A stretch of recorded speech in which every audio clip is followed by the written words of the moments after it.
If you're just joining us, kanina po nakausap natin a young kababayan, si Alexa. Siya po ay isang example ng mga nag-reach out sa atin dito sa Kababayan LA to ask for help para i-promote yung kanilang mga events. We would love to hear from you. If there's anything going on, kung meron po kayong gustong i-promote, kung sa tingin niyo po magaling kayong mangangawit at gusto nyong ma-feature dito sa Kababayan LA, please email us at kababayan@la18.tv. And meanwhile, what we talked about was, Alexa, you know, there was a big event, it was a fun event, but then at the same time, may social aspect po dahil ang proceeds went to a very good non-profit organization.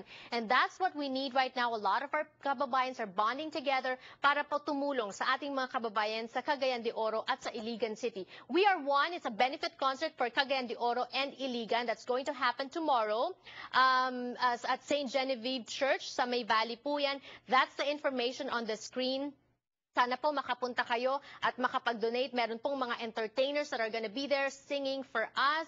At sila po ay hindi maniningil ng ticket. Kung hindi ay manghihingi lang ng donasyon. Please help in whatever way you can. Kahit gaano po kaliit ang inyong donasyon, pag pinagsama-sama, lalaki din po yan. And if you don't wanna believe me, marami pa rin po sa ating mga kababayan doon ang humihingi ng saklolo. Panoorin natin ito.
At ang nakakadurog po ng puso ay sila ay nasalanta ng bagyo at mga pagbaha ilang araw bago lang po ang magpasko. So marami po ang namatay, maraming nawalan ng tirahan, maraming nawalan ng kabuhayan. Tayo pong mga naninirahan dito malayo sa kanila pero komportable po tayo. Nagpaplanong magdiwang ng Pasko. Sana po ay makuha din nating tumulong sa kanila. Ang Gawad Kalinga po ay gumagawa ng relief efforts. They are accepting monetary donations. Yesterday, I got a comment na medyo mabilis daw po yung pag-flash ng mga information on the screen and you weren't able to take down notes. So we're keeping the slide in front of you right now.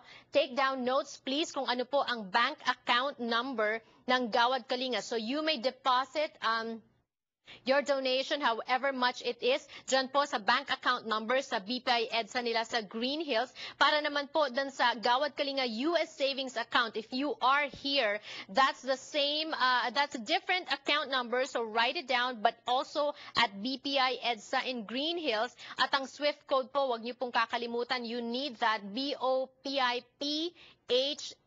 And if we can put it also there for a little bit longer so you can get more information. Gaya po ng sinabi ko, kahit gaano po kaliit, makakatulong po yan. And we always remember, sabi po sa Biblia, no, to whom much is given, much is expected. Tayo po, mas nakakakomportable dito sa Amerika. We need to help them. Marami pong salamat sa inyong pagsubaybay at panonood ng Kababayan LA. So I'd like to leave you with more powerful images na sana po ay tayo din ay maantig ang ating mga puso na tumulong sa ating mga kababayan na nangangailangan sa Pilipinas. I'll see you again tomorrow.